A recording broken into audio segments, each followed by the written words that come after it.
PEG ratio, what is it? It's nothing but the P ratio divided by the earnings growth. And what is the significance of the PEG ratio? If the PEG ratio is less than 1, the stock is undervalued. And if the PEG ratio is greater than 1, that means the stock is overvalued.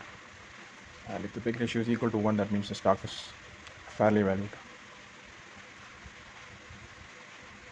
To demonstrate, let me pull up the screen where you see the PEG ratio for the power sector. So this is the PEG ratio 0.62 for one of the power companies. So that means it's an undervalued stock. So if you go to the peer section, it will list down the PEG value for all the peers in that sector. So you can actually make out which stock is undervalued and which is overvalued.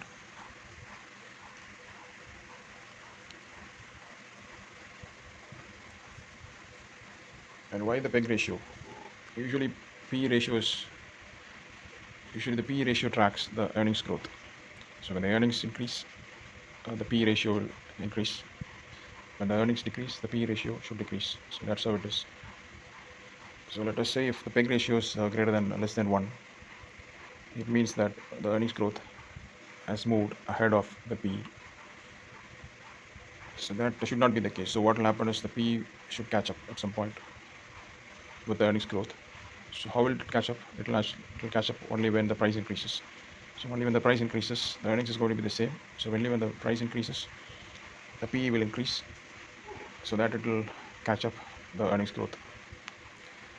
Similarly, if the PEG ratio is greater than 1, it means the PE has moved ahead of the earnings growth, which means that even though the earnings growth was not there, the PE ratio moved ahead because the price increased for some reason.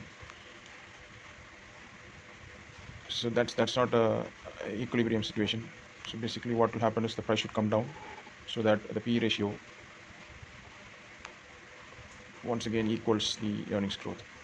So price should drop in this scenario.